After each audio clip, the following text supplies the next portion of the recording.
तीन के polling booth के अंदर मौजूद हूँ। मैं यहाँ पर इस वक्त संत नगर का इलाका है, कौमी असम्बली का हल्का 130 है।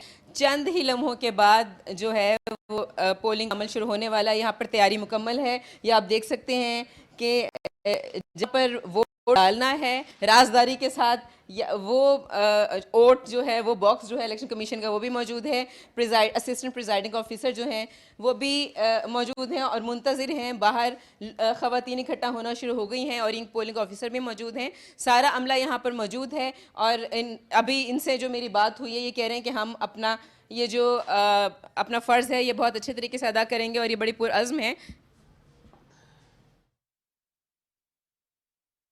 कि मैं आपको कुछ लाइन भी क्योंकि अभी पहला वोट कास्ट नहीं हुआ है। अभी यहाँ पर पहला वोट कास्ट नहीं हुआ है, वो कास्ट हुआ ही चाहता है। मैं आपको सिर्फ अभी कुछ इंतज़ामात दिखा सकती हूँ जो कि यहाँ पर मुकम्मल हैं। यहाँ पर आप देखें कि यहाँ पर कुछ काम हो रहा है, पोलिंग एजेंट्स भी इकट्ठे हो रहे हैं और फहरिस्तें जो हैं वो देखी जा रही हैं। ये N 130 है जहाँ पर मुस्लिम लीग नून के कायद मियाँ मोहम्मद नवाज शरीफ यहाँ से इंतखाब लड़ रहे हैं और इसको कहा जाता है कि इस हल्के ने उनको 3 बार पहले वज़ीर आज़म बनाया है। ये बहुत अहम हल्का है, शहरी इलाका है, इसके अंदर यूनिवर्सिटियाँ भी आती हैं। यहाँ पर चुबुर्जी का हुमा हम चाहेंगे कि जो पहला वोट कास्ट हो वो अमल हम अपने नाज़रीन के साथ जो है वो शेयर करें क्योंकि बिल्कुल वक्त हुआ चाह रहा है। जी बिल्कुल, एक बुजुर्ग खातून आई हैं जो कि मुश्किल से सहारे से चल कर आ रही हैं। मुझे लगता है कि यहाँ पर पहला वोट उन्होंने कास्ट करना है।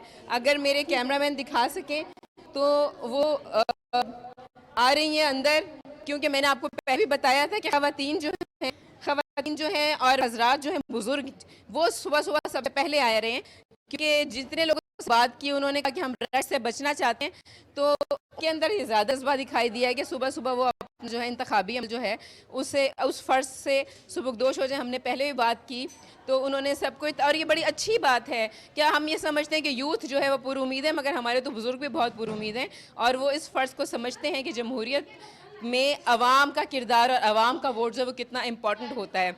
ये आज जो है एक बहुत बड़ा दिन है जमहूरियत के लिए। जो हक़ राय दही होता है, जो वोटिंग का दिन होता है, वो बहुत बड़ा दिन होता है।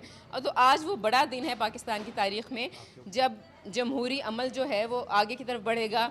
जब मुल्क में सियासी इस्तेहकाम होता है तो मुल्क में माशी इस्तेहकाम भी होता है। और हाँ, ये जो ख़वातीन का पोलिंग स्टेशन है इसमें अब ऐसा लगता है कि इंतज़ाम बस मुकम्मल हो रहे हैं और ये पहला वोट मैं भी आपको दिखाना चाहती हूँ, मगर बस पोलिंग का अमल अभी शुरू हुआ चाहता है, अभी शुरू हुआ नहीं है यहाँ पर। अच्छा हुमा, हम आपके साथ ही हैं। हम ये चाहेंगे कि ये पोलिंग का अमल हम अपने नाज़रीन के साथ लाइव शेयर भी करें। ज़रा ये बताइएगा, क्या कतारें लगना शुरू हो चुकी हैं, लोग घरों से निकलना शुरू हो गए? जी बिल्कुल बिल्कुल, ये ख़वातीन की यहाँ पर आप देखें 4-5 ख़वातीन यहाँ बाहर मौजूद हैं और मैं आपसे पूछना चाहती हूँ, आप सुबह सुबह वोट कास्ट करने आई हैं, सुबह सुबह वोट कास्ट करने क्यों आई हैं, वो भी इतनी मुश्किल से? बताएं आप क्यों? बस मेरा शौक था, मैं ये मेरा फर्ज है। तो जितने भी इंतखाबात आपने देखे हैं, आपने हमेशा अपना वोट कास्ट किया है? हाँ जी, मैंने हमेशा की है। अपने बच्चों को भी वोट कास्ट करने के लिए भेजती हैं? एक ये बेटी है, बेटा भाई खड़ा। हाँ जी, सबको। तो आप क्या कहना चाहती हैं कि ख़वातीन को काम ही करते रहने चाहिए? पाकिस्तान की निस्फ आबादी है तकरीबन ख़वातीन, मगर वो इतना ज़रूरी नहीं समझते। आप क्या पैगाम देना चाहते हैं? नहीं, मैं तो ये चाहती हूँ कि आना चाहिए सबको और ये हमारा फ़र्ज़ है। जी बिल्कुल, उन्होंने बहुत अच्छी बात की कि हमारा फ़र्ज़ है। और आप ये देखें कि लाइन आप ख़वातीन की बाहर देखें कि रश ख़वातीन का किस कदर बढ़ता जा रहा है। अभी सिर्फ वक्त शुरू हुई है 8 बजे और यहाँ पर लाइनें लगना शुरू हो गई हैं। साथ वाले पोलिंग स्टेशन पे हज़रात की लाइन तो है ही, मगर ख़वातीन की लाइन भी लगना शुरू हो गई है। हम पहला वोट आपको लाइव दिखाना चाहते हैं, मगर पहला वोट अभी कास्ट नहीं हुआ। अभी पोलिंग एजेंट्स जो हैं वो आ गए हैं और बस अब से कुछ देर बाद उम्मीद है कि पहला वोट जो है वो कास्ट हो जाएगा। हम इतनी देर ये कर सकते हैं कि आपको कुछ लोगों से और बात करें और इस हल्के के हवाले से बताएं। जैसे कि मैं बता रही थी कि ये एक शहरी हल्का है और यहाँ पर अगर हम कहें कि वॉल सिटी के बाद जो सबसे पहली आबादी बनी थी लाहौर में, वो ये वाली आबादी थी, इसने बहुत सारे दानिश्वर, शायर और सहाफ़ी दिए हैं। क्योंकि गवर्नमेंट कॉलेज लाहौर उसका एक बहुत बड़ा मकाम है, उसमें जो लोग पढ़ते थे वो हॉस्टल के बाद जो यहाँ पर रहते थे, जिसके अंदर अशफाक अहमद और बानो कुदसिया भी शामिल थे, बहुत सारे और मजीद बड़े। ये जो मनाजिर हैं ये लाइव हमारे नाज़रीन देखिए। फिल वक्त मैं आपको ले चलती हूँ फहद जावेद की जानिब, जो कि इलेक्शन कमीशन ऑफ पाकिस्तान में इस वक्त मौजूद है। Fahad, over to you. क्या तैयारी इलेक्शन कमीशन के हवाले से, जरा आगाह कीजिएगा। जो कंट्रोल रूम टाइम हुआ है उस से। जी, इलेक्शन कमीशन के अंदर मॉनिटरिंग रूम भी कायम किया गया है और लॉ एंड ऑर्डर के हवाले से कंट्रोल रूम भी कायम किया गया है। कल रात से इलेक्शन कमीशन का अमला यहाँ पर मौजूद है और मॉनिटरिंग का अमल जो था वो जारी है और अभी भी जारी है। यहाँ पर जो अब तक की इतलात हैं, पूरे चारों सूबाई असम्बलियों और वफाकी दारुल हुकूमत में पोलिंग का अमल जो है वो शुरू कर दिया गया है। मुकर्ररा वक्त 8 बजे था, तो अब ये पोलिंग का अमल शुरू हो गया है। मॉनिटरिंग जो यहाँ रूम बनाया गया है, इसमें तमाम जो हलके हैं उससे वहाँ पर इनके पास हॉट इस्टेब्लिश की गई और कुछ जो हसास पोलिंग स्टेशन है वहाँ पर सीसीटीवी कैमरे भी लगाए गए हैं, जो मॉनिटरिंग रूम के अंदर यहाँ पर इनके पास लम्हा ब लम्हा मॉनिटर किया जा रहा है। अगर किसी किस्म की शिकायत इलेक्शन कमीशन को मौसूल होती है तो वो सूबाई इलेक्शन कमीशन को इस हवाले से हिदायत करता है कि वो इसको रिजॉल्व करे, और अगर ज़िले की सतह पर है तो सूबाई इलेक्शन कमीशन उस ज़िले पर उस कार्रवाई कर रहा है। इसके अलावा एक और जो मैं आपको बताऊं कि इस ख़ास इलेक्शन में जो किया गया वो EMS जो है इलेक्शन मैनेजमेंट सिस्टम किया गया है, जिससे रिज़ल्ट आएंगे। EMS के थ्रू जो प्रिजाइडिंग अफसर है वो अपने रिज़ल्ट मुरतब करके रिटर्निंग अफसर को भेजेगा और वो फॉर्म 47 जो है वो अपलोड किया जाएगा। वो उस ज़िले के अंदर जो रिटर्निंग अफसर का दफ्तर होगा उसके बाहर भी इलेक्शन कमीशन की स्क्रीन लगी हुई है और एक स्क्रीन कंट्रोल रूम के अंदर भी लगी हुई है, जहां पर पूरे पाकिस्तान से रिजल्ट जो हैं वो डिस्प्ले हो रहे होंगे। जी अच्छा फहद, ज़रा ये भी फरमाइएगा कि गैर मुल्की मुबस्सिरीन भी आए हैं पाकिस्तान, उनकी तादाद कितनी है और उनको किस तरह से फैसिलिटेट किया जा रहा है और क्या काम होगा उनका इन इंतखाबात के दौरान, ज़रा हमारे नाज़रीन को आगाह कीजिए। जी, क्योंकि ये एक UN के तहत एक कन्वेंशन में ये बात है कि जो इंतखाबात होंगे उसमें गैर मुबस्सिरीन जो हैं वो आते हैं। पाकिस्तान में तकरीबन 150 से ज़ायद गैर मुल्की मुबस्सिरीन को जो है एग्रीडेशन कार्ड जारी किए हैं, जो इंतखाबात को देखेंगे, इंतखाबात की शफाफियत के अमल को देखेंगे। इसके अंदर UN के भी मुबस्सिरीन हैं, इसके अलावा कॉमनवेल्थ के भी मुबस्सिरीन हैं और दीगर आज़ाद ममालिक के भी मुबस्सिरीन हैं। इसके अलावा इंटरनेशनल मीडिया को भी एक्सेस दी गई है, उनको एग्रीडेशन कार्ड दिए गए हैं ताकि वो इलेक्शन के अमल को देखें, इसकी शफाफियत को देखें और इंटरनेशनल मीडिया के सामने भी ये चीज़ जाए कि जो इंतखाबात हैं वो साफ़ और शफाफ तरीके से किए जा रहे हैं। मुबस्सिरीन फिर उस पर रिपोर्ट मुरतब करके अपने इदारों को भेजते हैं। जी अच्छा फहद, ओवरऑल आप क्या देख रहे हैं इंतजामात के हवाले से, जो सारा किरदार रहा है इलेक्शन कमीशन का इंतखाबात को पुरअमन यकीनी बनाने के लिए कि सारा इंतखाबी अमल पुरअमन तरीके से हो, इलेक्शन कमीशन ने जिस अंदाज में काम किया है, क्योंकि वहाँ पर आप मौजूद हैं, वो भी ज़रा हमारे नाज़रीन के साथ शेयर कीजिएगा। जी, ख़ास प्रॉपर एक जामे प्लान बनाया गया इंतखाबी हलकों के अंदर पोलिंग के लिए। इसके अलावा सिक्योरिटी की जो है वो 3 लेयर सिक्योरिटी इंतजामात किए गए हैं। जो नॉर्मल पोलिंग स्टेशन है वहाँ पर सिर्फ पुलिस को तैनात किया गया है, लेकिन जो हसास पोलिंग स्टेशन है उस पर पुलिस के साथ FC रेंजर्स और जहाँ ज़रूरत है वहाँ पाक फ़ौज के जवान भी डिप्लॉय किए गए हैं। कल रात चीफ इलेक्शन कमिश्नर ने चारों IGs को, IG पुलिस को और चीफ इसके अलावा जो सूबाई इलेक्शन कमिश्नर्स थे उनको और चीफ सेक्रेटरीज को हिदायत की थी कि सिक्योरिटी के फुल प्रूफ इंतजाम किए जाएँ और ख़ास सिक्योरिटी के फुल प्रूफ इंतजाम किए भी गए हैं इस हवाले से। और इन इंतखाबात में जो ख़ास बात है वो इस दफ़ा इलेक्शन कमीशन की 1200 से ज़ायद मॉनिटरिंग टीमें थीं जो मुख्तलिफ़ हलकों के अंदर मौजूद थीं, जहाँ पर किसी किस्म की ज़ाब्ता अखलाक की खिलाफ वर्जी पर उन्होंने जो उम्मीदवारों को है 50,000 रुपये का जुर्माना किया, और अगर कोई उम्मीदवार मुसलसल किसी इंतखाबी मुहिम के अंदर ज़ाब्ता अखलाक की खिलाफ वर्जी कर रहा था तो उसको डिस्क्वालीफाई भी किया गया है। और आज भी ख़ास तौर पर हिदायत जारी की गई है कि पोलिंग स्टेशन है उसके 400 मीटर के अंदर कोई भी पोलिंग वो जो है कैंप नहीं लगाया जाएगा सियासी जमात की तरफ से। अगर ऐसी कोई खिलाफ वर्जी होती है तो इलेक्शन कमीशन की हॉटलाइंस मौजूद हैं जिस पर आप शिकायत दर्ज कर सकते हैं। इसके अलावा इलेक्शन कमीशन ने एक मोबाइल सर्विस शुरू की है 8300 पर आप अपना NIC नंबर जो है वो डालेंगे, जिसके बाद आपको आपके वोटर हलके की पूरी डिटेल आ जाएगी कि आपका वोट किस पोलिंग स्टेशन में है, किस हलके में है, वहाँ जाकर आप वोट डाल सकते हैं। इसके अलावा इलेक्शन कमीशन ने बहुत शुक्रिया फहद जावेद आपका, गाहे बगाहे हम आपसे भी डिटेल्स लेते रहेंगे, लेकिन फिल वक्त नाज़रीन आपको लिए चलते हैं मेन एंकर्स की जानिब। जी नाजिया, आपके पर भारी जिम्मेदारियां आयद होती हैं। जिस तरह हमारे 600 से ज़ायद नुमाइंदगान इस वक्त पाकिस्तान भर के पोलिंग स्टेशन में मौजूद हैं, इसी तरह आप पर भी भारी जिम्मेदारी। लेकिन एक बड़ा अहम नुक्ता जो यहाँ पे बयान करना ज़रूरी है, अल्लामा मोहम्मद इकबाल शायर मशरिक, उन्होंने आज के दिन ही के लिए कहा था कि अफराद के हाथों में है अक़वाम की तकदीर, हर फर्द है मिल्लत के मुकद्दर का सितारा। निकलें अपने घरों से, वोट डालें, वक्त हुआ चाहता है पोलिंग का। तमाम अपने ख़वातीन और हज़रात जितने भी इस वक्त घरों में मौजूद हैं, निकलें, आज का दिन है। जमहूरी तसलसल में आपका वोट इस कॉन्स्टिट्यूशन की सुप्रीमेसी, लॉ की सुप्रीमेसी के लिए आपके वोट की इंपॉर्टेंस बहुत ज्यादा जरूरी है। जी शादिया, अगर आसान लफ्जों में कहा जाए तो वोट की जितनी ताकत एक आम आदमी के पास है, वो शायद एक बेहतरीन जमहूरियत की तश्कील में बहुत अहम किरदार अदा करता है। वफाकी दारुल हुकूमत और चारों सूबों में वोटिंग का अमल शुरू हो चुका है, क्योंकि 8 बज चुके हैं और साथ साथ ये अमल जो है 8 बजे से लेके 5 बजे तक बिला तातुल जारी रहेगा। एक बार फिर बता दें कि वफाकी दारुल हुकूमत और चारों सूबों में इस वक्त वोट कास्ट करने का अमल शुरू हो चुका है। शहरियों की जो तादाद है, यकीनन सुबह का वक्त है और बड़ी तादाद जो है कुछ देर बाद निकलेगी, लेकिन इस वक्त हम बुजुर्ग शहरियों को देख रहे हैं कि वो चाहते हैं कि पहले जाके वोट कास्ट कर दें और एक तरह से ये बड़ा ब्लेसिंग भी होगा डॉक्टर साहब के, हमारे जो बुजुर्ग शहरी हैं वो बाहर निकले और वोट कास्ट करें। ख़वातीन के हवाले से बात करूँ, क्योंकि पहले जो हमारी रिपोर्टर थी उन्होंने बताया कि एक बुजुर्ग ख़वातीन जो है, खातून जो है वो वहाँ पे मौजूद थी। तो मैं आपको ये भी बता दूं कि इस बार जो है 5,53,22,000 ख़वातीन रजिस्टर्ड वोटर्स हैं जो वोट कास्ट करेंगी। इस तरह 39% जो है आबादी ख़वातीन पर जो मुश्तमिल है, उसमें 44.64% ख़वातीन का बनता है। बड़े इंपॉर्टेंट रोल अदा करती हैं हमारी ख़वातीन हमारे माशरे की तश्कील में और तमाम प्रोफेशन में। बल्कि शादी ये बात भी बताना ज़रूरी है नाज़रीन के लिए कि इस मरतबा ख़वातीन जनरल नशिस्तों पर जिस तरह उम्मीदवार हमें नजर आए हैं, ये पाकिस्तान के लिए इंतहाई खुशहाल है। जी काशिफ साहब, आपको भी शामिल गुफ्तगू करते हैं। आप लोगों को थोड़ा हौसला हिम्मत से काम लेना होगा क्योंकि हमें मल्टीपल टास्क दिया गया है, तो हम उसको डिलीवर कर रहे हैं। तो काशिफ साहब, आप क्या समझ रहे हैं कि क्या आपको नजर आ रहा है? माशाल्लाह, एक तो हम ख़वातीन की भी बात करें, लेकिन हमारी यूथ स्पेशली बड़ा रिप्रेजेंट करते हैं।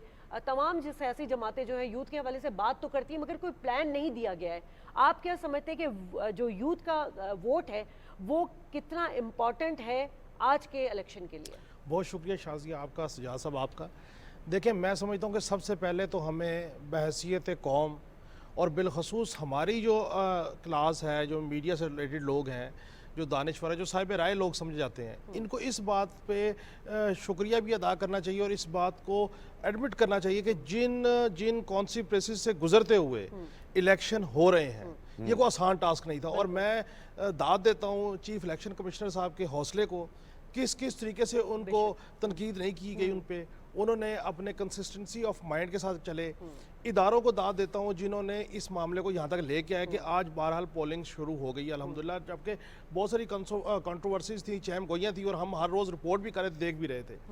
दूसरी बात यह है कि सिंध को इस बार जो है वो अप्रिशिएट करना चाहिए, जिन्होंने 6.85 या 6% प्लस जो है ना, उन्होंने ख़वातीन को टिकट्स दिया जो डायरेक्ट इलेक्शन में जा रही हैं। पंजाब गो के पंजाब का नंबर उसमें कम है, जेडीए सबसे इम्पोर्टेंट, जेडीए। अब तीसरी बात जो है यूथ की आपने बात की, देखें यूथ जो है उसको एक ये तो पॉलिटिकल चीज़ मिली कि जो हम समझते थे कि माजी में किसी दौर में एक कॉलेज यूनियन होती थी, स्कूल यूनियन होती थी, वो जो यूनियन का गैप था, वो गैप अब जो यूथ है उसने पूरा कर लिया पॉलिटिकली इन्वॉल्वमेंट करके। अब उस यूथ ने फैसला करना है। आज अगर वोट अच्छा पोल हो जाता है, और वोट पोल होना चाहिए, हम सब इसीलिए कोशिश कर रहे हैं कि ये आपका हक है। अगर आज आप वोट नहीं देते, वो यूथ हो, वो ख़वातीन हो, वो बुजुर्ग हो, वो कोई भी हो, तो कल उनको ये हक नहीं है कि वो तनकीद करें कि हमारे हुक्मरान कैसे है। ठीक है, अच्छा, ये जो नुक्ता है मैं इसको आगे ही बढ़ाऊंगा। काशिफ साहब ने बड़ा अहम नुक्ता बयान किया, आपका फंडामेंटल राइट, आपकी जो खास तौर पर बुनियादी जरूरियात हैं, आप तब गिला शिकवा कर सकते हैं रियासत से, हुकूमत से, जब आपने अपना हक राय दही इस्तेमाल किया होता है, अदरवाइज आपके पास ये राइट नहीं रहता। हम बात करते हैं काजी आसिफ साहब, उमूमी तौर पे हम सूरत हाल देख रहे हैं बलूचिस्तान, हमारे तमाम प्रोविंस की अपनी खूबसूरती, अपने डायनामिक्स हैं, कहीं पे ट्राइबल सोसाइटी है, कहीं पे हमारे अर्बन एरियाज़ में बहुत ज़्यादा अवेयरनेस हुई है।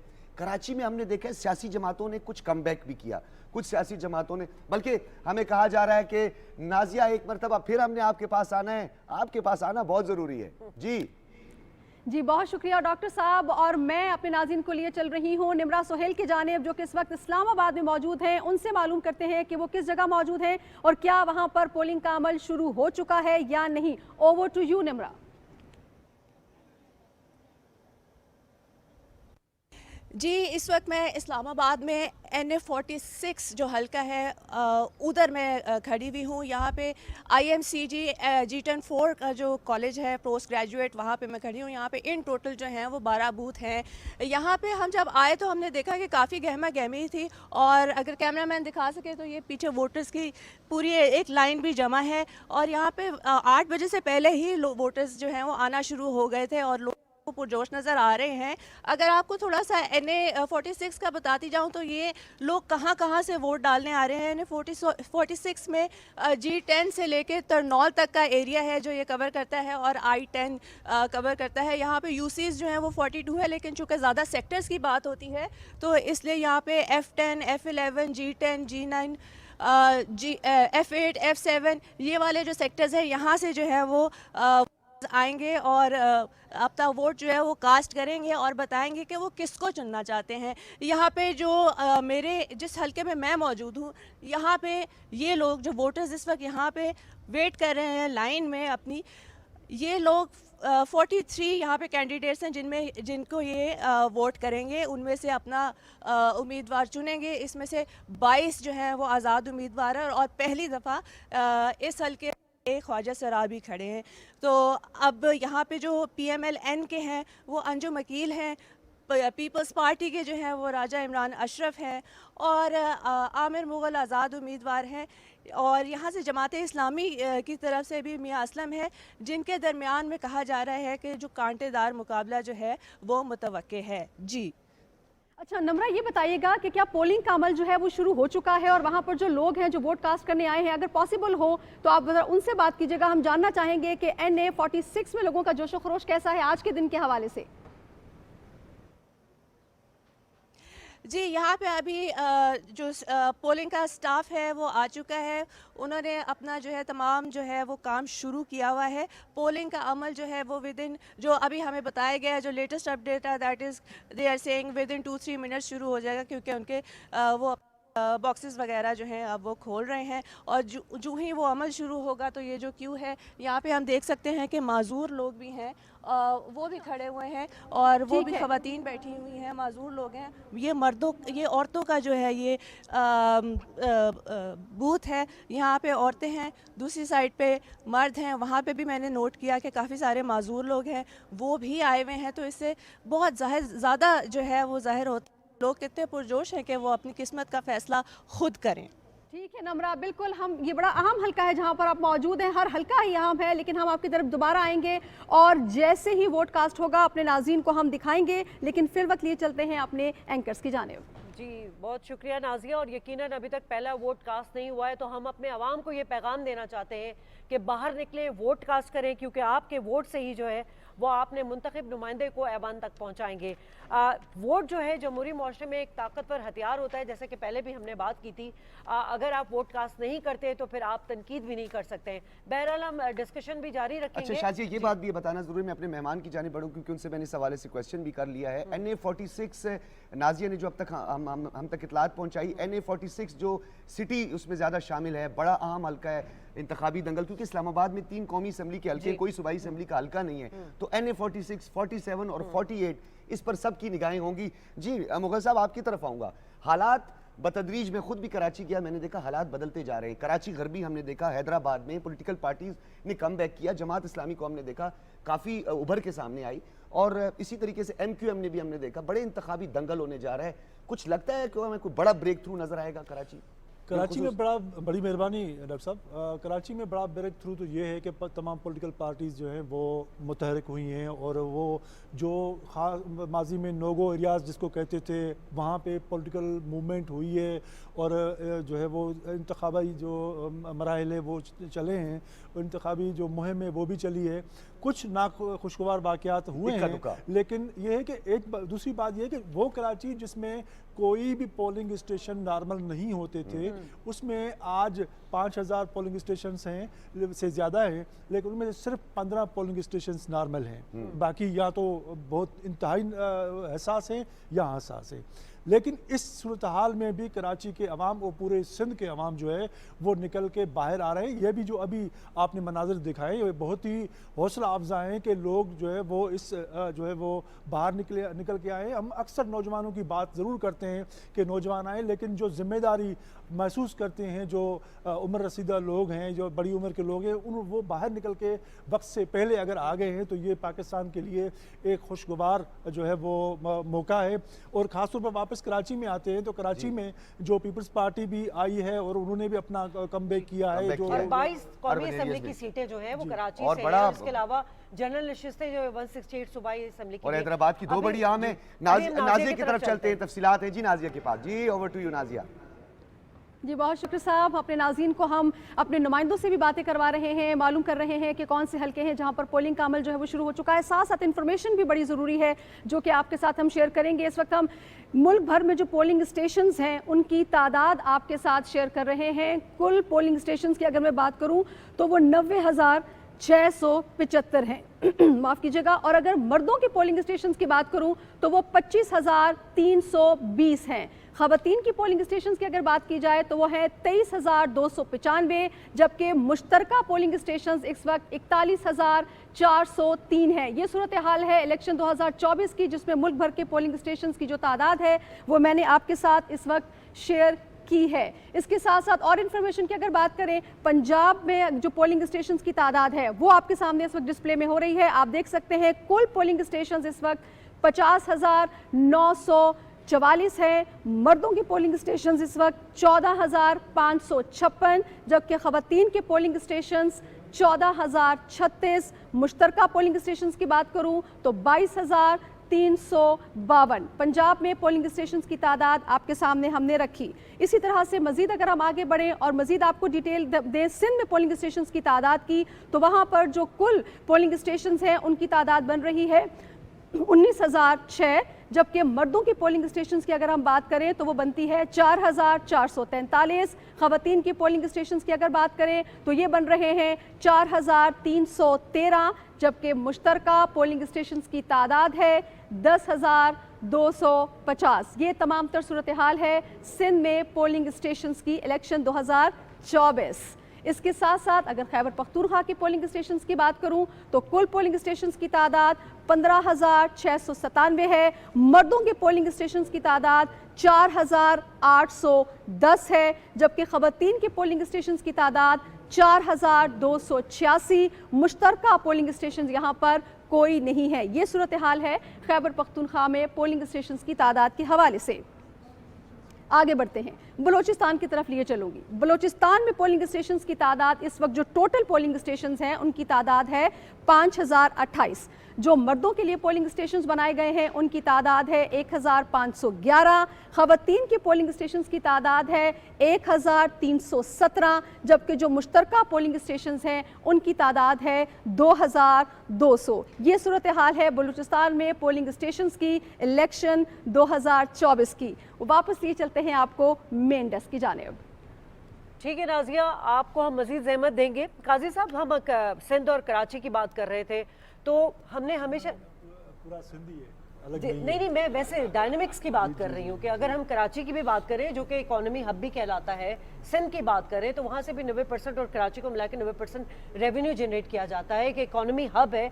लेकिन वहाँ की डायनामिक्स, वहाँ की डेमोग्राफी हमेशा से अलग रही है। इस बार जो हम देख रहे हैं वो ये देख रहे हैं कि जैसे हमने पहले भी कहा था, मुख्तलिफ सियासी जमातों का अलायंस भी हमें नजर आया। हमने मुस्तफ़ा कमाल साहब को शाही सैयद साहब के साथ बैठते हुए भी देखा, हमने बहुत सारी चीज़ें अलायंस बनते हुए देखे। इस बार आपको क्या लग रहा है कि ये तमाम जमातें जो कि अगर अलायंस करती हैं और सीट एडजस्टमेंट करती हैं, किसी तरह पाकिस्तान पीपल्स पार्टी को कोई टफ टाइम दे सकती हैं? बहुत अच्छी बात आपने की, और ये तसलसल जमहूरियत की वजह से ऐसा है कि जो बहुत ही मुतहारिब आपस में थी अवामी नेशनल अवामी पार्टी और जो है वो MQM, वो आपस में अगर बैठ रहे हैं और ख़ुद कुछ मजहबी जमातें भी आपस में बैठ रही हैं, ख़ुद पीपल्स पार्टी और इनके दरमियान भी बातचीत का जो सिलसिला वो आखिर तक चलता रहा है। मतलब सामने नज़र नहीं आता लेकिन अंदर बातें इनकी साथ चल रही होती हैं कि तो ये एक जब ये पार्लियामेंट चलती रहेगी, पार्लियामेंट सिस्टम चलता रहेगा, तो ये जो आपस में खिंचाव है पॉलिटिकल जो लोगों में नज़र आता है वो आहिस्ता आहिस्ता कम होगा और बातचीत का माहौल बनेगा, और ये बातचीत का माहौल ही पाकिस्तान की बेहतर मुस्तकबिल की तरफ ले जाएगा। और जो आपने इकोनॉमी की बात की, तो वो इस तरह से जब कराची में अमन अमान ज़्यादा बेहतर तरीके से गुज़श्ता सालों से मुसलसल हो रहा है, तो वहाँ पर आपको मुआशी सरगर्मियाँ भी बहुत बेहतर अंदाज में नज़र आ रही होंगी। और जो उसके अलावा जो एग्रीकल्चर के हवाले से भी जो चीज़ें सिंध के मुख्तलिफ इलाकों में कुछ अमन अमान की सूरत हाल तो है, लेकिन आप देखेंगे कि अभी जब ये सूरत हाल हो रही थी, कच्चे के इलाके में भी जो उम्मीदवार हैं वो अपनी कैंपेन चलाने के लिए गए हैं, जो नोगो एरिया था। लेकिन ये जो सूरत हाल है ये बेहतर किस्म की है। और मुगल साहब, आपने जो नोगो एरियाज के हवाले से बात की, क्योंकि काजी साहब आपने जो बिलखुसूस जो इंटीरियर सिंध के, मैं खुद भी वहाँ पे गया इंटीरियर सिंध में, हम भी एक्सपेक्ट नहीं कर रहे थे जिस तरह हमने इंतखाबी सरगर्मियाँ देखी। लेकिन बलूचिस्तान के हवाले से शहजादा जुल्फ़िकार साहब को हमने पहले भी इस हवाले से हम बात करते, शहजादा जुल्फ़िकार साहब एक्सपेक्ट नहीं किया जा रहा था। मुश्तरका पोलिंग स्टेशन अभी हमने देखे 2200 मुश्तरका पोलिंग स्टेशन हैं, यानी ख़वातीन मर्द और ये मिलकर वोट डालेंगे। हालात को कितना बदलते हुए आपने देखा, नई सफ़बंदियाँ, नई अलायंस हमने देखे। मौलाना साहब जो है हमें महमूद खान अचकज़ई की तरफ के साथ बैठे हुए हमें नज़र आए। बलूचिस्तान अवामी पार्टी जो है वो हमें मुख्तलिफ सियासी जमातों का हिस्सा बनते हुए नज़र आई। इलेक्टेबल्स जो है उनकी हमने एक अलहदा सफ़बंदी देखी। थोड़ा सा बलूचिस्तान के हवाले से बताइएगा, क्या हम मैसेज दें बलूचिस्तान, क्या होने जा रहा है? मैं समझ गया डॉक्टर साहब। बात यह है कि क्या आपको नहीं पता कि इलेक्टेबल्स हर 5 साल बाद कहाँ जाते हैं? जी, पूरे मुल्क में इलेक्टेबल्स तो ये देखते हैं कि हवा का रुख किस तरफ जा रहा है, बल्कि इस दफ़ा तो सियासी जमातें भी देखती हैं कि कहाँ जा रहा है। नहीं, मैं इलेक्टेबल्स की बात करता हूँ ना, कि इलेक्टेबल्स को फिर बाद में जो वो देखते हैं कि जीतने वाला घोड़ा है तो उसको ले। इलेक्टेबल्स को बल्कि बलूचिस्तान में ये हुआ कि दौड़ लगी पीपल्स पार्टी की तरफ, फिर सिटी की आवाज़ आई नहीं रुक जाएं, आप यहाँ कहाँ जा रहे हैं, हवा का रुख इस तरफ नहीं है, पीपल्स पार्टी शायद रह जाए, नून की तरफ चले गए।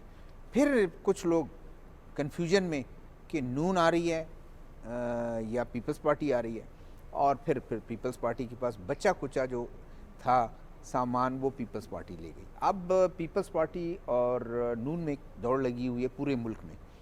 जिस तरह आपने तकारीर देखी कि हम मेरे साथ ज्यादती हो रही है, मैं वज़ीर आज़म बनूंगा, और नई एक उन्होंने दी खासकर बिलावल भुट्टो साहब ने कि पुराने लोगों का ज़माना चला गया, एज बड़ा वो है, काम नहीं कर सकते हैं, थक जाते हैं जी। मैं तो जो है 24 घंटे में से 48 घंटे काम करने वाला। अच्छा शहजाद साहब, एक बात बताना ज़रूरी है क्योंकि हमारे देखने वालों के लिए डिसइंफो हमने देखा सोशल मीडिया पे, मिस इन्फॉर्मेशन हमने देखी सोशल मीडिया पे बलूचिस्तान के हवाले से। बलूचिस्तान में इंतखाबात होने जा रहे हैं, बलूचिस्तान में बड़े बड़े इंतखाबी दंगल होने जा रहे हैं। जोब डिवीज़न है, कलाट डिवीज़न है, मकरान डिवीज़न है, सेंसिटिव एरियाज़ भी हैं। दोनों फैक्टर्स हैं टेररिज्म के हवाले से, हम देखते हैं सेक्टेरियन भी देखा हमने, रिलीजियस भी देखा, और एक सेपरेटिस्ट सो कॉल्ड भी हमने देखा। उमूमी जो तासुर है क्या उससे हट के यहाँ का एक देखिए 2013 में भी शायद लोगों का ये ख्याल है कि बलूचिस्तान में हालात ये भी ख़राब हुए। 2013 में भी टर्न आउट बिल्कुल कम रहा, 18 में भी कम रहा, 2008 में भी कम रहा। तो ये ज़रूर है उन एलिमेंट्स का कि वो चाहते हैं कि डेमोक्रेसी और उसमें रुकावटें हों, लोग पार्लियामेंट की तरफ ना जाएं। पार्लियामेंट जो है वो ऐसे वो एक लोगों का एक तासुर बनता है, और वो शायद कहते हैं कि सिस्टम रुक जाए, ये उनका वो है। लोग फिर भी आते हैं वोट करना। क्रेडिट आपको देना पड़ेगा उन पॉलिटिकल पार्टीज़ को जहां हालात ख़राब हैं। मैं सुन लें, मेरी बात सुन लें। देखें उन तमाम उसमें कॉम्परस जमातें, उन बंदों को कत्ल भी किया गया, उसके बावजूद वो अपने लोगों को लेके आए। आज के इस पूरे उसमें उनको आप वाकई क्रेडिट दें कि वो एक सिरे से दूसरे सिरे तक कैंपेन के लिए गए। उनमें सिक्योरिटी थ्रेट्स दूसरे आप देखें, मौलाना फजलुर रहमान अब नहीं आए, उनको भी वो ठीक है। कितने वाक़यात हो गए? ठीक है, तुर्बत में आप देखें 48 घंटे में हैंड ग्रेनेड, लोगों को डराना खौफ। ये गवर्नमेंट का भी एक बहुत अच्छी एक उनकी वो रही है कि उन्होंने कहा कि भाई आप गैर ज़रूरी तौर पर जमा ना हो, गैर जरूरी तौर पर जो है आप गैदरिंग ना करें। अच्छा, इसमें शहजाद साहब एक चीज मैं कंप्लीट करूं उसको, तो उस सूरत में एक अच्छा अमल ये 3-4 दिन में हुआ कि कल 2 वाकयात हुए और बहुत अफसोसनाक, तो ये एक अच्छा गवर्नमेंट ने भी वो किया और लोग भी निकले बावजूद इसके कि ये थ्रेट और ये तमाम चीज़ें लोगों को डराना धमकाना, ये चीज़ें। टर्न आउट की आपने बात की, टर्न आउट 2013 में भी कम था, 2000 अब भी टर्न आउट कम रहेगा, लेकिन फिर मैं कहता हूं कि क्रेडिट उन लोगों को जाके जो वोट भी कास्ट करते हैं, जो वर्कर काम भी करते हैं, जो एक्टिविस्ट काम भी करते हैं, और फिर असेंबली में वो लोग भी, कैंडिडेट्स भी उस खौफ और के आलम में निकलते हैं। आपकी बात को आगे बढ़ाता हूं। शाजिया कुदूस बिजंजो साहब, साबिक वज़ीर आला बलूचिस्तान, जिनका ताल्लुक अवरान से है, इंतहाई हसास पोलिंग स्टेशन और सबसे बड़ी तादाद हसास पोलिंग स्टेशन की तो और अवरान में उसमें जो है वो बहुत ही इंतहाई कम वोट, 400 वोट से भी कम उन्होंने वोट हासिल किए थे, और पाकिस्तान के पहले वो चीफ मिनिस्टर थे जिन्होंने 400 वोट भी पूरे नहीं मिले थे उनको, और वो चीफ मिनिस्टर बने थे। कम टर्नआउट भी रहा है, लेकिन इस मरतबा ज्यादा नजर आ रहा है। ठीक है, हमें एक बार फिर नाजिया की तरफ जाना पड़ेगा, क्योंकि नाजिया के पास इस वक्त हमें बताने के लिए कुछ है। Over to you Nazia.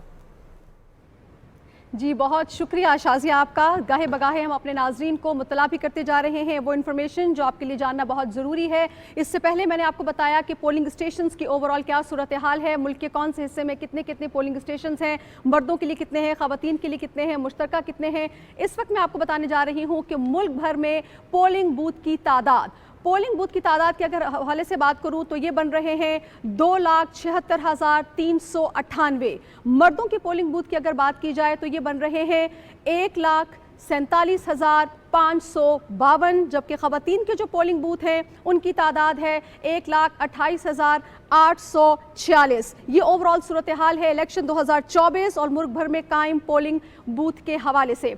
इसी तरह अगर हम आगे बढ़ें और मरहलावार आपको मैं डिटेल के साथ शेयर करती रहूं पोलिंग बूथ के हवाले से, तो यहाँ पर मैं बात कर रही हूँ ओवरऑल जो पंजाब में पोलिंग बूथ हैं इस वक्त वो हैं 14,09,434। सिंध की तरफ लेके जाऊं तो वो बनते हैं 65,005। खैबर पख्तूनख्वा में 47,077, जबकि बलोचिस्तान में बन रहे हैं 24,882। ये है सूरत हाल मुल्क भर में पोलिंग बूथ के तादाद की। थोड़ा सा आगे बढ़ेंगे, नुमाइंदे कोयटा से हम बात करेंगे कि वहाँ पर वो इस वक्त क्या सूरत हाल देख रहे हैं। हमारे साथ मौजूद हैं कोयटा से हमारे नुमाइंदे, उनकी तरफ जाते हैं और देखते हैं कि क्या वहाँ पर पोलिंग का अमल शुरू हो चुका है या नहीं। जी हमारे साथ मौजूद हैं इस्लाम जोगोज़ई, जी बताइएगा क्या सूरत हाल है, पोलिंग का अमल शुरू हो चुका है? जी कोयटा समेत बलूचिस्तान के तमाम 33 जिला में 8 बजे पोलिंग का अमल शुरू हो चुका है, और ये आज के इलेक्शन बलूचिस्तान की तारीख में अहमियत रखते हैं, क्योंकि पिछले कुछ दिनों से बलूचिस्तान में कुछ नाखुशगवार वाक़यात हो रहे थे, मगर इसके बावजूद बलूचिस्तान के तमाम सियासी जमातों, मजहबी जमातों और आज़ाद उम्मीदवारों के साथ इनके वर्कर ने दिन रात मेहनत की और उनके हौसले चट्टानों की तरह बुलंद है। और आज सर्दी के बावजूद बलूचिस्तान में आवाम की बड़ी तादाद जो है वो पोलिंग स्टेशन का रुख कर रही है। और इस वक्त जो सूरत हाल पूरे बलूचिस्तान से मुझे कुछ देर पहले मौसूल हुई है कि तमाम पोलिंग स्टेशन पर रश है, सिक्योरिटी के अच्छे इंतजाम किए गए, फुल प्रूफ इंतजाम किए हुकूमत बलूचिस्तान ने मुतल्लिका इदारों के साथ मिलकर के, जिसमें सिक्योरिटी खासकर बलूचिस्तान में सिक्योरिटी एक इशू रहा गुज़श्ता कुछ दिनों से, मगर इसके बावजूद बलूचिस्तान की हुकूमत ने वफाकी हुकूमत के साथ मिलकर के सिक्योरिटी के फुल प्रूफ इंतजाम किए हैं। और उम्मीद ये की जा रही है कि शाम तक ये आज जो इलेक्शन है इसमें एक उम्मीदवार की जीत नहीं, मेरे ख्याल में मेरी जाती रहे कि सब उम्मीदवारों की जीत है, क्योंकि बड़े मुश्किल हालात में उन्होंने जो है अपने इलेक्शन कैंपेन चलाए, मगर हौसले नहीं आ रहे। तब आज भी मुझे कुछ देर पहले मैं कोयटा के कुछ इलाकों में गश्त करके आया हूँ, वहाँ पे मैंने देखा वर्कर की बड़ी तादाद जो है वो पोलिंग स्टेशन का रुख इख्तियार कर चुकी है, जिसमें खवातीन की भी बड़ी तादाद है। ये एक बड़ी अच्छी हौसला अफजा बात है कि खवातीन की बड़ी तादाद में जो है वो इस इलेक्शन प्रोसेस में भरपूर हिस्सा ले रहे हैं। मैं थोड़ा सा पेश मंजर की तरफ थोड़ा आपको ले जाना चाह रहा हूँ कि बलूचिस्तान जो पाकिस्तान का सबसे बड़ा सूबा है, मगर आबादी के लिहाज से सबसे कम, हमारी कुल आबादी बलूचिस्तान की जो है वो 1,48 लाख के करीब है, जिसमें रजिस्टर्ड वोटर जो है वो 53 लाख के करीब है, जिसमें मर्द वोटर जो है उनकी तादाद 30 लाख है, जब खवातीन की तादाद जो है तकरीबन 20 लाख है। और बलुस्तान भर में जो पोलिंग स्टेशन जो है वो 5026 है, जिसमें तकरीबन 80% के करीब हसास और हसास तरीन करार दिए गए। तो इससे आप अंदाजा लगा सकते, मगर बलुस्तान के लोग जमहूरियत पे यकीन रखते हैं और आज वो बैलेट पेपर के जरिए जो है दहशत गर्दों के मजमूम मकासद जो नाकाम बनाएंगे, जो नहीं चाहते थे कि कुछ इलाकों में पोलिंग हो जाए, मगर इसके बावजूद जो है पोलिंग का अमल बड़े बखूबी और अच्छे अंदाज से जारी है। और आज से अब से कुछ देर बाद जो है वज़ीर आला बलूचिस्तान, निगरान वज़ीर आला बलूचिस्तान मीर अली मरजान खान डुमकी मुतल्लिका वज़रा के साथ जो है कोयटा के मुख्तलिफ पोलिंग स्टेशन पे जाकर के खुद दौरा करेंगे और इंतजाम का जायजा लेंगे।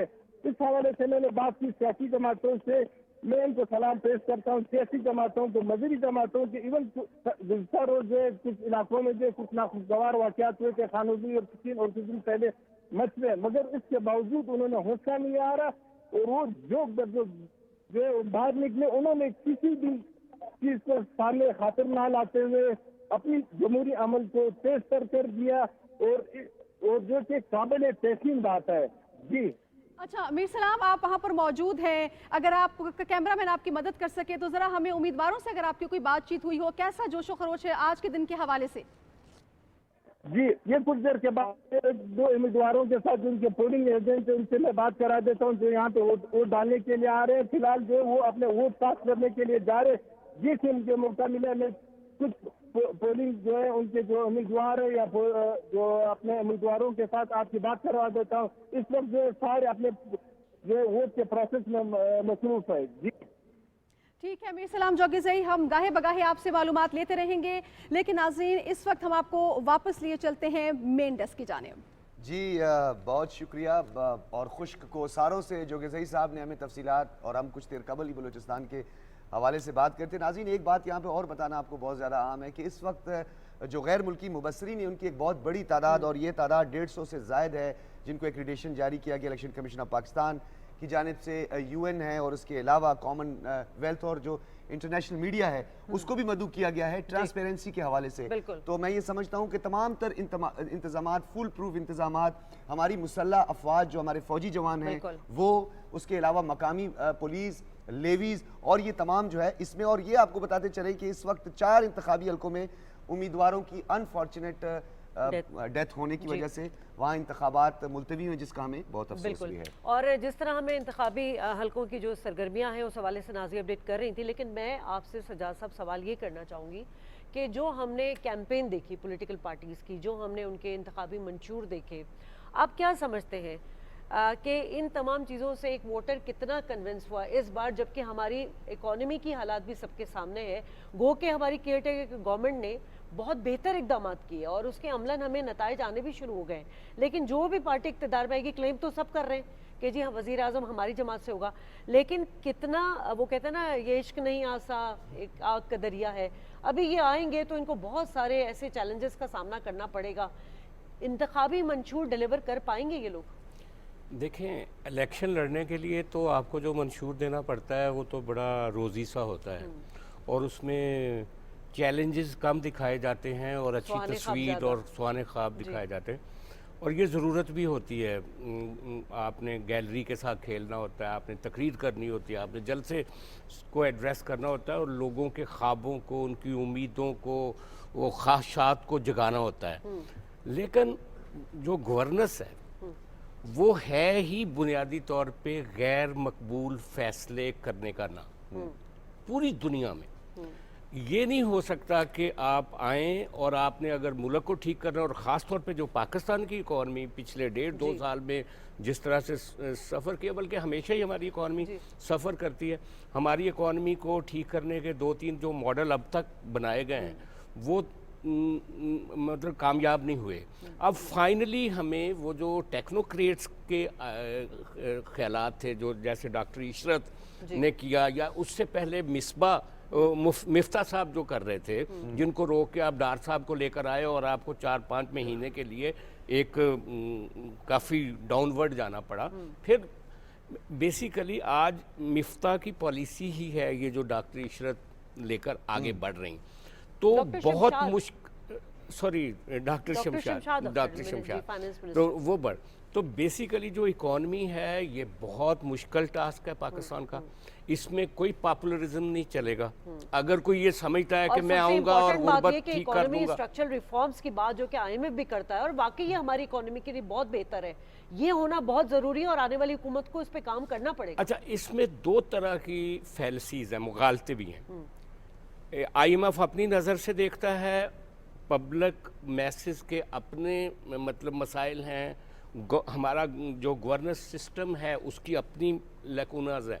इसमें ज़रूरत क्या है, इसको हाइब्रिड करना पड़ेगा। ये भी नहीं हो सकता कि आप शफाक रिफॉर्म्स करें और जो गुर्बत की लकीर है उसके नीचे आप 1-1.5 करोड़ लोगों को और नीचे फेंक साहब दें। ये तो कबल वक्त है, जो सियासी जमात है उसको बड़ा टास्क मिलेगा, जिसे ये सहरा सर होगा, जो सबसे कामयाब बड़ा होगा उससे इकोनॉमी उसके लिए बड़ा चैलेंज होगा। सबसे बड़ा प्रॉब्लम ही इकोनॉमी होगा। काशिफ साहब की आने तरफ वाले भी हम दिनों बढ़ते हैं। का। काशिफ साहब ये बताइएगा कि हम इकोनॉमी के हवाले से भी बात कर रहे हैं, बहुत मुश्किल मराहिल से 16 माह की गवर्नमेंट ने भी रियासत को बचाने के लिए तमाम तर कोशिशें की।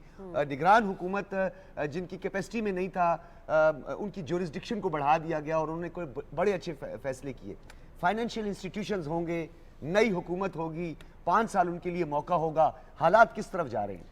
देखिए, जो मुस्तकबिल का मंजरनामा है ना, उसके ऊपर बात करने से पहले थोड़ा सा मैं आपको पीछे ले जाऊँ कि ये जो निगरान हुकूमत ने मुआशत पे काम किया, मुआशी पॉलिसी और जो MOU साइन किए, ये उनका सेल्फ इनिशिएटिव नहीं था। ये PDM की हुकूमत में एक यकसू पॉलिसी बनाई गई विद द कंसर्न ऑफ इदारे। उसमें आर्मी चीफ जो हैं जनरल आसिम मुनीर, उनका बड़ा इनिशिएटिव है। ये एक यकसू पॉलिसी है मईशत की। उस यकसू पॉलिसी को बढ़ा दिया गया। उसके बाद निगरान हुकूमत को वो माइलेज दी गई कि अगर वो मीनवाइल आके MOU साइन कर सके तो वो करें, कोई मसला नहीं है। और अब जो भी हुकूमत आएगी, चूँकि PDM के अंदर पीपल्स पार्टी भी मौजूद थी और मुस्लिम लीग नून भी मौजूद थी, बज़ाहिर तो यही दो बड़ी सियासी जमातें जो हुकूमत बनाने के लिए तोगो-दो करेंगी, तो ये वही यकसू पॉलिसी आगे चलेगी। मैं आपको एक बात बता दूं डॉक्टर साहब, अगर यकसू पॉलिसी मईशत के हवाले से नहीं चलेगी तो मुल्क जो है वो ग्रो नहीं करेगा। जिस तरीके से हम जितनी मर्जी क्रिटिसिज्म कर लें, हम आज चौथे इलेक्शन में जा रहे हैं, लेकिन आपको नहीं लग रहा काशिफ साहब, सॉरी टू कट यू, कि एक कंटिन्यूटी और एक कंसिस्टेंसी हमें नजर आ रही है पॉलिसीज में, इकोनॉमिक पॉलिसीज में? बिल्कुल। और हमने IMF के साथ जितनी कंडीशनैलिटीज और मुश्किल मराइल थे उसको बड़े खुशअस्लूबी से तय किया। देखिए, मैं आपको ये कह रहा हूँ कि फाइनेंस मिनिस्टर कोई भी हो, वो मुफ्ता साहब हो, वो इसहाक डार साहब हो, या वो अब शमशाद साहिबा है, या आने वाला कोई और हो, ये वो यकसू पॉलिसी है जो तय कर ली गई है। हमने एग्रीकल्चर के हवाले से तय कर ली, हमने मिनरल एंड माइंस के हवाले से तय कर ली, हमने IT के लिए तय कर ली, हमने IMF से तय कर ली। असल में इशू कहाँ पे आ रहा है? इशू ये आ रहा है कि जिस तरीके से हम बात करते हैं ना कि लोग वोट डालते नहीं है, लेकिन हुक्मरानों पे तनकीद करना फर्ज समझते हैं। अगर आप अपने हिस्से की जो शम्मा जलाने की कोशिश नहीं करते तो आपको किसी सूरत तनकीद का हक नहीं है। इसी तरीके से हम टैक्स देते नहीं है लेकिन मराद का मुतालबा करते हैं। अब अगर जब आप कहते हैं FBR को रिफॉर्म करें तो फिर नया एक मसला खड़ा हो जाता है। डेफिसिट है ना? नहीं, बल्कि शाजिया ये जो काशिफ साहब बात कर रहे थे, टैक्स देना पड़ेगा। देखिए, ये वोट देना पड़ेगा तो टैक्स भी देना पड़ेगा। FBR के हवाले से भी रिफॉर्म्स की जरूरत है, स्ट्रक्चरल रिफॉर्म्स की जरूरत है, क्योंकि जो इनडायरेक्ट टैक्सेस हैं उसके हवाले से बहुत सारे कंसर्न्स हैं हमारे शहरियों के भी बहुत सारे मर्ज जो है ये बहुत पुराना है कर रहे हैं। शायद आपने देखा कि SIFC के उस फोरम से FBR को उन्होंने 2 हिस्सों में रिफॉर्म करने की कोशिश की गई, लेकिन इसकी कंटिन्यूटी होनी चाहिए। बिल्कुल, बात वही आ जाती है। मैं काजी साहब को शामिल गुफ्तगू करना चाहती हूँ कि चैलेंजेस बहुत ज़्यादा हैं। अभी तो हम इंतखाबी, क्योंकि इलेक्शन वोट कास्ट होगा, हल्कों के हवाले से भी हम आपसे बात करेंगे, लेकिन चूंकि हम जनरल जो डिस्कशन जिसके बेस हम समझते हैं कि एक जो सियासी इस्तेकाम होता है तभी आपकी इकोनॉमी जो प्रिवेल करती है। इकोनॉमी रिकवरी के लिए इस इलेक्शन में आम आदमी के लिए क्या है? बड़ी मेहरबानी। अभी आपने मेरे दोस्त से सवाल किया कि जो मैनिफेस्टो है पॉलिटिकल पार्टीज लेके आती हैं, ये बहुत बड़ी बात, बेहतरीन बात है कि एटलीस्ट वो मैनिफेस्टो लेके आवाम के पास जा रहे हैं, वो अपने जो तरजीहात हैं वो बयान कर रहे हैं। चले वो रोज़ी हो, जिस तरह की भी हो, लेकिन वो एक लाइन ऑफ एक्शन बता रहे हैं कि हम ये करेंगे। हकीकत नहीं बताती। नहीं, बात सुने, हकीकत नहीं बताती है। हकीकत ये है कि वो जब उसको एलोबरेट करेंगे तो हक़ाइक़ सामने आएंगे ना। लेकिन ये है कि अगर वो कहते हैं कि हम ये काम करना चाहते हैं तो हम उम्मीद रखें कि जब वोट देंगे तो हम उनसे ये मुतालबा कर सकते हैं कि आपने ये काम किया या नहीं किया, क्यों नहीं किया। सवाल नहीं उठाते हम उस वक्त में उसमें पूरे 5 साल तक अपने नुमाइंदों से सवाल नहीं पूछते कि आपने जो हमें मैनिफेस्टो दिया उस पर अमल किया या नहीं किया, आपने इकोनॉमी की बात की, आपने उस पर अमल किया या नहीं किया, आपने टैक्स नेट बढ़ाने की बात की। नहीं होती, अकाउंटेबिलिटी भी नहीं है, आप अपने जो है कैंडिडेट तक आपकी एक्सेस ही नहीं होती है, वरना तो आपके साथ बैठ जाते हैं। एक्सेस नहीं है। अगर आप रोड पे निकले, पब्लिक से बात करें, रोटी कपड़ा मकान पीपल्स पार्टी का पहले शुरू से नारा है। इस बार भी उन्होंने घर देने के वादे कर दिए, तनख्वाह दुगनी कर देंगे, 300 यूनिट बिजली दे देंगे। बाद में उनसे जब सवाल किया गया कि कैसे करेंगे तो कह रहे हैं हम सोलर सिस्टम लेकर आएंगे। भाई वो कैसे लेकर आएंगे, प्लान क्या है? अब ये रोड मैप नहीं, यही प्लान है जो भी आएगा, अभी जो भी उन्होंने मैनिफेस्टो दिए हैं, अब यही इसी प्लान पे अमल करने के लिए उनके पास वक्त होगा कि वो काम करें। ये सूरत हाल ठीक है कि मुल्क की इकोनॉमी ठीक नहीं है, ये बिल्कुल सही है, लेकिन अगर हम जैसे दोस्त ने कहा कि हम टैक्स देने के लिए तैयार नहीं है, अगर टैक्स ने मतलब बहुत सी मार्केटें हैं, आप वहाँ से चीज़ें खरीद कर रहे, आपको रिसिप्ट नहीं मिलेगी, तो आप हम कैसे हम मुतालबा कर सकते हैं कि अगर हम एक्सपोर्ट नहीं बढ़ाएंगे और हम टैक्स नहीं देंगे और फिर मुतालबा करेंगे कि भाई हमें सारी चीज़ें ठीक होनी चाहिए, तो कोई भी हुकूमत हो, मतलब मुस्लिम लीग नून हो, पीपल्स पार्टी हो, कोई और भी हो, लेकिन अगर हम अपने यहाँ रिफॉर्म्स करने के लिए तैयार नहीं होते और एक शहरी या जो अगर ताजिर तबका है या जो इंडस्ट्रियलिस्ट है या जो भी दूसरे हैं, वो अपना फ़र्ज निभाने के लिए तैयार नहीं होते और हम ये कोशिश करते हैं कि कहाँ से कोई रास्ता निकले जो मैं टैक्स बचा लूँ और कहाँ से कोई रास्ता निकले कि मैं अपना फ़ायदा बना लूँ, तो वो मुल्क को सोचने के बजाय सिर्फ अपने इंडस्ट्री के लिए, अपनी ज़ाती हैसियत के लिए अगर सोचेंगे तो मुल्क की जो सूरत हाल है, कोई भी पॉलिटिकल पार्टी आए वो नहीं संभाल सकती। तो हम तमाम लोगों को अपना फर्ज निभाते हुए एटलीस्ट जाती तौर पर ऑनेस्ट होना पड़ेगा। अच्छा, इसमें एक बात जी, काशिफ आप भी कुछ कहना चाह रहे हैं? जी प्लीज। मैं सिर्फ ये ऐड करना चाह रहा हूँ कि देखें, अगर तो किसी पार्टी के पास शॉर्ट ऑफ टाइम है, उसने इक़्तिदार में रही, तो उसके तो पास ये सेफ साइड है कि जी मुझे टाइम पूरा नहीं मिला, मैंने परफॉर्म नहीं किया।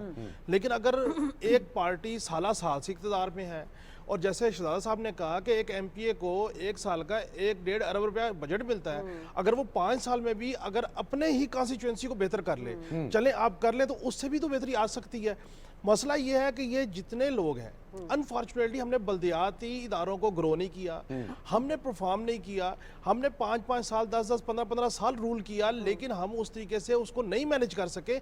और दूसरी बात, ये मैनिफेस्टो की बात है, मैनिफेस्टो में आपने ये बताना है कि आपने पिछले 5 साल हुकूमत की तो आपने क्या किया, आपने अगले 5 साल क्या करना है। अभी तो हमने देखा मैनिफेस्टो में कि तनकीद बराए तनकीद हो रही थी। लेकिन नहीं काशिफ साहब, एक और बात थी, बल्कि शाजिया भी मेरी बात से इत्तफाक करेंगी, जो इलेक्टोरल मैनिफेस्टो या इंतखाबी जो मंशूर हमने देखा शाजिया, उसमें अनफॉर्चुनेटली कहेंगे अभी तक तो हम लेस डेवलप कंट्रीज में हमारा शुमार है, गो कि हम ग्रेजुअली स्मूथ आगे बढ़ रहे हैं, लेकिन आज भी हमारे मुल्क में इंतखाबी मंशूर में तालीम और सेहत जो कि एक बुनियादी फराइज में शामिल है किसी भी रियासत या हुकूमत के, हमें इससे आगे बढ़ना चाहिए। लेकिन अभी तक हम एजुकेशन और हेल्थ में फंसे, क्योंकि सेहत और तालीम मुफ्त फराहम करना रियासत और हुकूमतों की जिम्मेदारी है। शहजादा जुल्फ़िकार साहब, इसी को मैं अगर आपसे इस तरह सवाल करना चाहूँ कि चले माना कि सियासी जमातों की मजबूरियाँ होती हैं सियासी मुफाद के लिए कि वो गैर मकबूल जो है वो फैसले उनको नहीं लेने पड़ते, लेकिन सवाल यहाँ ये है कि जो केयर टेकर गवर्नमेंट आई इतने कम अरसे में और उन्होंने बेहतर इकदाम किए, यकीनन उनकी कोई पॉलिटिकल माइलेज नहीं थी,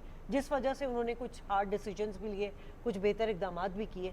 अगर यही सियासी जमातें जब अपना मैनिफेस्टो देती हैं तो ये आवाम को ये बताएं कि जी हमारे साथ ये प्रॉब्लम है, इतना अरसा लगेगा, तमाम सियासी जमातों को मिलकर बैठाएं। मिसाके मईशत की बात की शहबाज शरीफ साहब पहले भी करते रहे थे, अभी भी करें, लेकिन वाकई ये वक्त की ज़रूरत है। और हमें ये जो SIFC 1 विंडो ऑपरेशन नज़र आ रहा है, ये शायद एक किसी की मेरे ख्याल में ये पहली केयर टेकर गवर्नमेंट है जिसने इतने बोल्ड फैसले किए। इससे पहले उन्होंने यही रखा कि इस कागज़ को यहाँ रखें, इस कागज़ को यहाँ रखें और वक्त अपना गुजार दें और इलेक्शन में। हालात भी इस तरह थे, और लेकिन एक प्राइम मिनिस्टर आया कम उम्र, बेहतर अंदाज में, उसके पास ये पावर्स भी थे, बोल्ड फैसले किए और बहुत ही एक अच्छा वो हुआ। और लास्ट अगर आप उसमें देखें SIFC की मीटिंग में उन्होंने ये इज़हार भी किया इस उम्मीद का कि जो हम मुतय्यन करके जा रहे हैं, वो आने वाली हुकूमत उनके लिए बेहतरी है कि वो उसको आगे लेके चलें। ठीक है, ये एक बड़ा दूसरा जो आपने कहा कि हुकूमतें आती हैं, पॉलिटिकल पार्टीज़, देखिए पॉलिटिकल पार्टीज़ मेरे ख्याल में शायद अब वो वक्त निकलता जा रहा है। अब नौजवान और वो जो हैं इस तरह के उन चीज़ों से वो नहीं होंगे कि आप उनको कहें कि हम ये तारे आसमान से तोड़ के ले आएंगे, जब पता है कि तारे नहीं टूट सकते, तारे आ नहीं सकते, क्योंकि मईशत का जो हमारा वो है ये बड़ा सख्त ऐसा अमल है कि जिसमें तमाम पॉलिटिकल पार्टीज़ वो पोजीशन में भी हो, वो अपना वो किरदार अदा करेगी कि मईशत एक ऐसी डगर पे आए कि जिसमें, वरना आपके लिए आगे मुश्किलात बहुत ज़्यादा बढ़ जाएंगी। अच्छा, फिर शाही खर्चियाँ जो हैं ये अब वो वक्त गुजर गया, आपने कुछ ना कुछ कम करना शुरू करना है।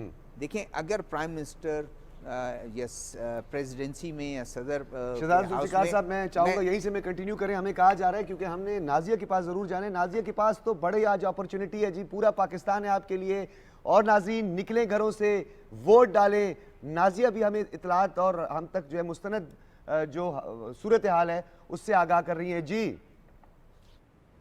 जी बहुत शुक्रिया डॉक्टर साहब। यकीनी तौर पे आज का पूरा दिन हम अपनी आवाम के साथ हैं और आवाम रहेगी हमारे साथ, लेकिन एक अहम खबर यहाँ पर आपके साथ शेयर करना बड़ा ज़रूरी है। इलेक्शन कमीशन ऑफ पाकिस्तान की जानिब से जो उनके कमिश्नर है, election commissioner of Pakistan Sikandar Sultan Raja साहब, इंटरनेट की बंदिश के हवाले से उन्होंने एक बयान जारी किया है। मैं चाहूँगी पहले हम वो सुनते हैं, फिर आगे बढ़ेंगे।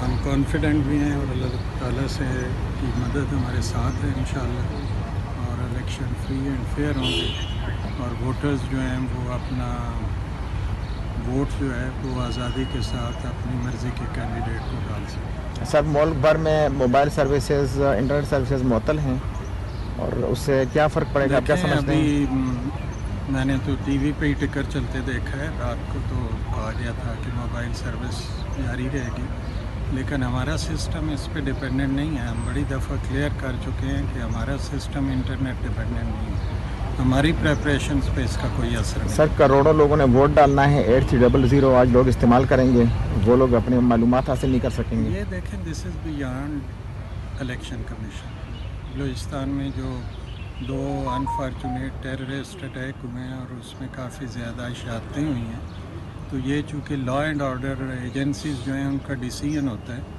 इसमें कमीशन अपनी रिकमेंडेशंस तो दे सकता है, लेकिन ये उनकी स्पेशलिटी है, तो इसमें कमीशन को मैं नहीं समझता मुदाखलत कर। सर, कुछ डायरेक्शन देंगे आप इस तनाज़ुर में कि इसको रीइंस्टेट किया जाए? नहीं, बिल्कुल नहीं देंगे, क्योंकि ये हमारा काम नहीं है। इस पर अगर हम डायरेक्शन देते हैं और खुदा न खास्ता कोई वाक़या होता है तो कौन जिम्मेदार? जी जनाब, तो chief election commissioner Sikandar Sultan राजा ने इंटरनेट की बंदिश के हवाले से ये बयान दिया, हमने आपके साथ शेयर किया। साथ ही साथ वो ये भी कह रहे थे कि वोटर जो हैं वो भरपूर अंदाज में अपने घरों से निकलें, वोट कास्ट करें। इलेक्शन कमीशन की तरफ से उनको फैसिलिटेट करने के लिए भरपूर इंतजामात देखने को मिल रहे हैं। ओवर टू यू डॉक्टर साहब। जी, बहुत इंपॉर्टेंट फैसला सामने आया है कि मुल्क भर में जो मोबाइल फ़ोन सर्विस मुअत्तल करने का फैसला किया गया है। यकीनन जो लॉ एंड ऑर्डर की सिचुएशन है और जो इलेक्शन कमीशन की जानिब से जो इंतजाम किए गए हैं की तरफ से, मेरा ख्याल है उस हवाले लेकिन से हिकमत अमली आपने नहीं देखी, बहुत कमाल की हिकमत अमली इलेक्शन कमीशन की हमने। काशिफ साहब, आपकी मुस्कुराहट, बल्कि हम एक जैसा सोच रहे हैं? इलेक्शन कमीशन ने बाकायदा तौर पर इसका ऐलान कल इसलिए नहीं किया गया था क्योंकि कुछ खदशात ऐसे पाए गए और कुछ हालात ऐसे थे कि यकदम एक ऐसा फैसला कर दिया जाए। ये भी एक हिकमत अमली का हिस्सा है सजाद साहब। हाँ, वो निगरान वज़ीर इत्तलात सोलंकी साहब ने ये कहा था चंद दिन पहले कि इसको रूल आउट नहीं किया जा सकता कि इलेक्शन वाले दिन हमें कुछ करना पड़े, इस तरह की पाबंदी लगानी पड़े। मैं समझता हूँ जैसे बलूचिस्तान में कुछ वाक़यात पेश आए, जैसे केपी फ्लैश पॉइंट है, ख़ास तौर पे हमारी जो ट्राइबल बेल्ट है केपी की, और स्ट्रेटेजिक लोकेशंस है, और फिर हमारे जो अर्बन सेंटर्स हैं वहाँ पे भी ख़तरात थे। हमारे जो इसके अलावा बदकिस्मती से ये जो बैंड आउटफिट्स हैं और ख़ास तौर पे ये जो मिसक्रिएंट्स हैं वो इस तरह के मौक़ों का फ़ायदा उठाते हैं। जब पाकिस्तान ऊपर उठ रहा होता है तब वो नीचे से अटैक करने की कोशिश करते हैं। तो मैं समझता हूँ आज का दिन खैर खूबी से और खैर असलूबी से गुजर जाए तो ये बहुत बड़ी अचीवमेंट होगी सिक्योरिटी पॉइंट ऑफ व्यू से।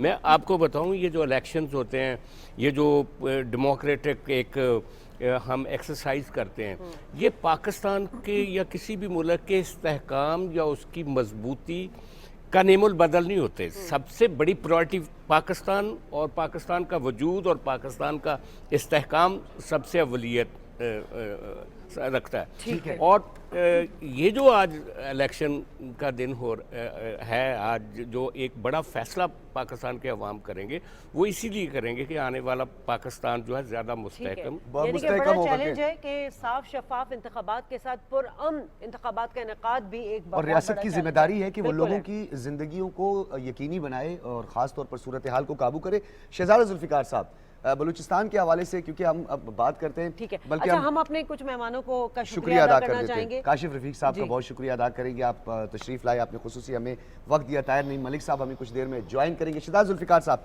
ये बताइएगा कि बलूचिस्तान के हवाले से हम इसलिए भी बात करें, एक्सपेक्ट नहीं कर रहे थे लोग, एक अनसर्टेनिटी सी कि हो सकता है इस प्रोविंस में कोई मुलतवी कर दिया जाए, खुदा न ख्वास्ता इलेक्शन।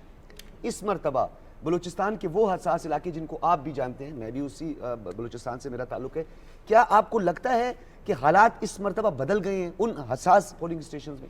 नहीं, देखें, कम व पेश आप कह लें 19-20 का ज़रूर है। मौलाना फजलुर रहमान और उनकी जमात कहती रही कि सर्द मौसम भी है, उसके बाद हालात है, लेकिन वो कहते हैं कि वो ये भी कहते थे कि अगर गवर्नमेंट ये करती है और इलेक्शन कमीशन, तो हम इलेक्शन ज़रूर लेंगे, हिस्सा लेंगे, हम ये नहीं है कि बाइकाट करेंगे, लेकिन अगर मुलतवी कर दिए जाएँ 1 महीने 1.5 में के, लेकिन मेरे ख्याल में शायद पूरा मुल्क तैयार था इलेक्शन के लिए।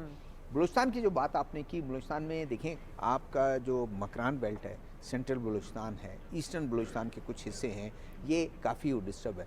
नॉर्दर्न बलूचिस्तान में जो हम एक्सपेक्ट नहीं कर रहे थे, आपने देखा कि नॉर्दर्न बलूचिस्तान में कल ये 2 अफसोसनाक वाक़े हुए, तो उसकी वजह से वो आपको पता नहीं चलता कि किस वक्त क्या कौन सा ग्रुप जो है दहशतगर्दी का कोई ऐसा काम कर ले जिसकी वजह से लोगों को जो है वो एक खौफ में मुब्तला हो जाए। मेरा जो मकसद था एक पस मंजर था जिसके तहत मैंने ये सवाल किया, क्योंकि अवारान के हवाले से हम बात कर रहे थे। एक अब्दुल कुद्दूस बिजंजो साहब जो हैं, जिन्होंने पूरे पाकिस्तान में, अच्छा, आप सियासी हवाले से अगर बात करें तो मैं भी आपको बताऊं, अवारान तुम मंद का जो एरिया है, आपको लगता है कि यहाँ अब कुछ नहीं, अभी अगर आप सियासी हवाले से बात कर रहे हैं तो इस दफा जो सबसे बड़ा चैलेंज है कुद्दूस साहब को, वो है खैरजान। ठीक है, ठीक है, खैरजान का जी। नाज़िया के पास जाना है दोबारा। नाज़िया, बताइएगा इस वक्त आपके पास क्या अपडेट्स आई हैं?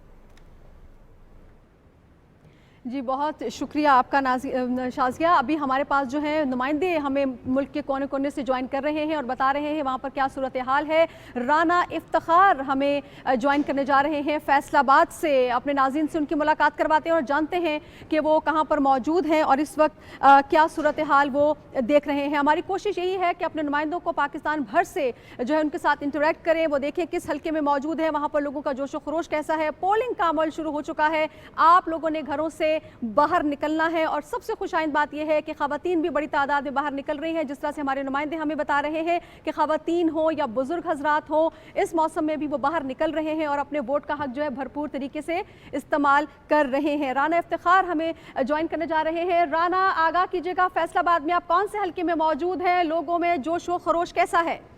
जी बिल्कुल, मैं फैसलाबाद का N95 हल्का है, ये फैसलाबाद का पहला हल्का है। मैं यहाँ पे एक खुलिया वाला यहाँ पे एक पोलिंग स्टेशन में मौजूद हूँ। यहाँ पे पोलिंग का अमल शुरू हो चुका है। अगर हम इस हल्के की बात करें तो यहाँ पे जो कुल वोटर हैं उनकी तादाद तकरीबन 5,14,000 है, जिनमें यहाँ पे मजमूई तौर पर 323 पोलिंग स्टेशन बनाए गए हैं, जिनमें 106 मर्दों के हैं, 102 खवातीन के, जबकि 115 जो पोलिंग स्टेशन हैं वो कंबाइन बनाए गए हैं। इसी तरह यहाँ पे 2 सूबाई असम्बली के हल्के हैं, इसके नीचे PP 98 और PP 99।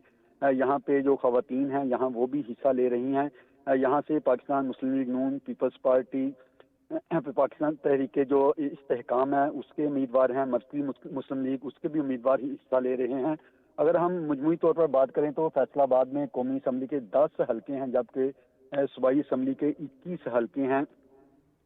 यहाँ पे जो पाकिस्तान पीपल्स पार्टी है, इस्तेहकाम पार्टी है, जमात इस्लामी, मुस्लिम लीग नून और इसके अलावा बड़ी तादाद में जो आज़ाद उम्मीदवार हैं वो भी हिस्सा ले रहे हैं। यहाँ से जो अहम पर्सनैलिटीज़ हैं उनमें राना सनाउल्लाह, हुमायूं अख्तर खान, राना फारूक सईद, आबिद शेर अली, नवाब शेर वसीर, निसार अहमद जट, हाजी अकरम अंसारी, चौधरी शहबाज बाबर, अली गौहर बलोच, राना शहरियार, राजा दानियार रियाज, साहिबजादा हामिद रजा खान के अलावा बड़ी तादाद में जो आज़ाद उम्मीदवार हैं वो भी इन इंतखाबात में हिस्सा ले रहे हैं। अगर हम मजमूई तौर पर बात करें तो यहाँ पे जो जो ओवरऑल है फैसलाबाद में जो वोटर की तादाद है वो तकरीबन 53 लाख है। यहाँ पे जो कौमी असम्बली के 10 हल्के हैं, यहाँ से 18 बहुत शुक्रिया राना इफ्तिखार, आपने फील्ड में खासा काम किया। मजीद भी आपके साथ इंटरेक्ट करते रहेंगे, अपने नाज़रीन को लम्हा बलम्हा बाखबर रखते रहेंगे, लेकिन फिल वक्त नाज़रीन आपके लिए चलते हैं मेन डेस्क की जानिब।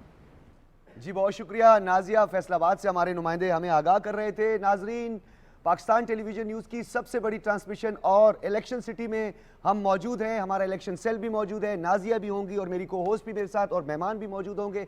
आपने कहीं नहीं जाना क्योंकि ये पाकिस्तान की सबसे बड़ी इलेक्शन ट्रांसमिशन है। इस वक्त आप देख रहे हैं न्यूज़ ब्रेक का, मुझे कहा जा रहा है ब्रेक के बाद दोबारा हाजिर होंगे।